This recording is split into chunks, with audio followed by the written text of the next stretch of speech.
NA71 TV সত্যের সন্ধানে প্রতিদিন। নারায়ণগঞ্জ ২৫০০-এ মনোনয়ন বঞ্চিত ৪ নেতা এক মঞ্চে। NA71 টিভি সংবাদ।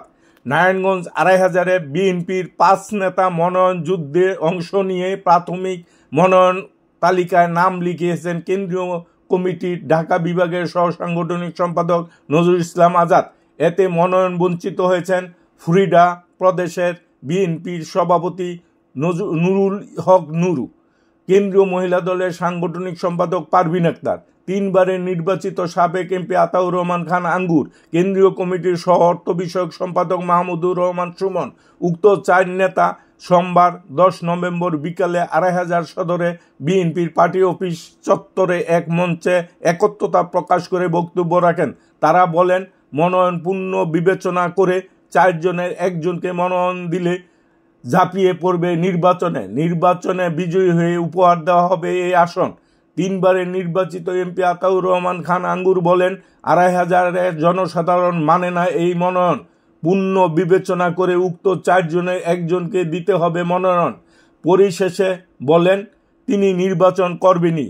উপস্থিত ছিলেন জেলা বিএনপির সাবেক সহ অর্থ বিষয়ক সম্পাদক আনোয়ার হোসেন অনু, জেলা যুবদলের সাবেক সিনিয়র সহসভাপতি সালাউদ্দিন মোল্লা, উপজেলা যুবদলের সাবেক সভাপতি আলিয়াসগর গ্রুপের নেতা কর্মী সমর্থকরা উপস্থিত ছিলেন।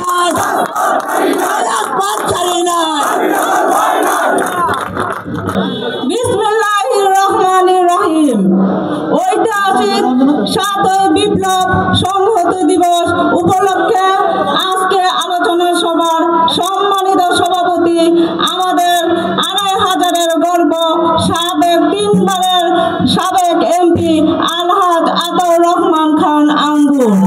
আমাদের মাঝে উপস্থিত আছেন প্রধান অতিথি হিসেবে আমাদের শ্রদ্ধা বড় ভাই মাহমুদুর রহমান সুমন ভাই। আমাদের মাঝে আরো উপস্থিত আছে আমেরিকার ফ্লোরিডা সভাপতি আলহাজ নুরুল ইসলাম নুরু ভাই।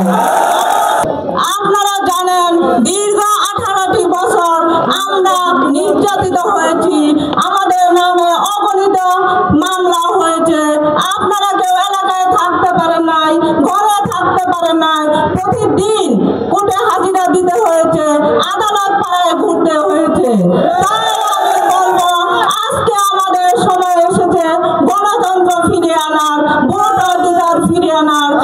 আপনারা দানের শীষে ভোট দিবেন এবং আপনারা জানেন আমাদের মধ্যে যে বিভাজন ছিল, আমাদের কোনো বিভাজন নাই। আমরা সবাই ঐক্যবদ্ধের কোনো বিকল্প নাই। নির্বাচনের ক্যান্ডিডেট তালিকা ঘোষণা করেছেন, কিন্তু আমাদের মহাশিক্ষক সাহেব প্রত্যেকবারই বারংবারই বলছেন এইটি চূড়ান্ত মনোনয়ন নয়। এই তালিকাটি অনেকে গ্রহণ করে নাই। আমরা ২৫০০ গ্রহণ করি নাই। আমরা আপনার কাছে আবেদন করেছি, নিবেদন করেছি পুনরায় বিবেচনা করার জন্য। আপনি আমাদের আবেদন বিবেচনা করবেন। একটা কথা মনে রাখবেন, আমরা কিন্তু নির্বাচন করবো ইনশাআল্লাহ। সঠিক কাজটাই হবে, সঠিক লোককে মনোনয়ন দিলে আমরা ৩ জনে ঝাঁপিয়ে পড়বো ইনশাআল্লাহ। আমি কতটুকু বলতে চাই, মনোনয়ন যা শুনছেন এটা তো প্রাথমিক, এবং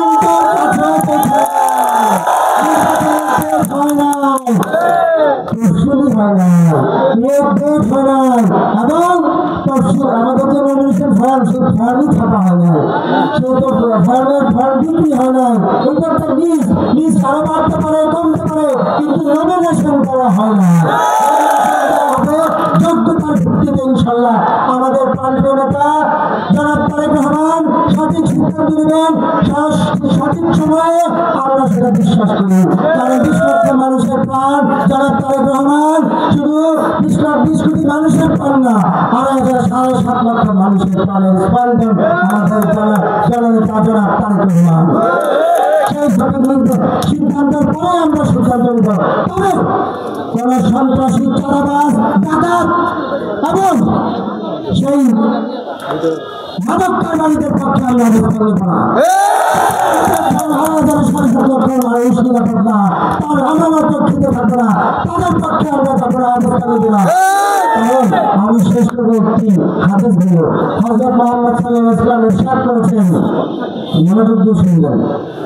হযরত মুহাম্মদ সাল্লাল্লাহু আলাইহি ওয়াসাল্লাম ইরশাদ করেছেন, যারা জালিমের পক্ষে অবস্থান নেবে, যারা জালিমের কাজে সহযোগিতা করবে, তারা ইসলাম এবং ঈমান থেকে বিচ্যুত হবে।